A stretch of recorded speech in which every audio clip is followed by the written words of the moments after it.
ఏటా వరదలు వస్తున్నా ఎన్నాళ్ళు ఈ బెడద అంటూ ఈనాడు ఒక కథనాన్ని ప్రొజెక్ట్ చేసుకొచ్చింది. అసంపూర్తిగా నిలిచిన వరద నీటి కాలువలతో వర్షపు నీరు రోడ్లపై నిలుస్తోంది. 2017లో తెలుగుదేశం పార్టీ ప్రభుత్వం 461 కోట్లతో 440 కిలోమీటర్ల పొడవైన కాలువల నిర్మాణ పనులను ప్రారంభించింది. 172 కోట్ల వ్యయంతో 250 కిలోమీటర్ల పనులు పూర్తయ్యాక తర్వాత వచ్చిన వైకాపా ప్రభుత్వం వాటి పక్కన పెట్టింది.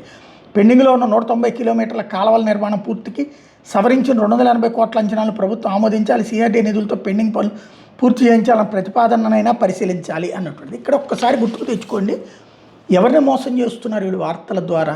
ఆ రోజున దేవినేని ఉమ కంప్లీట్ అయిపోయింది, ఇక అసలు బుడమేరు ముంపే లేదు, మొత్తం క్లియర్ చేసేసామని చెప్పారు. ఇప్పుడు చూస్తే పెండింగ్లో ఉన్నాయని చెప్తున్నారు.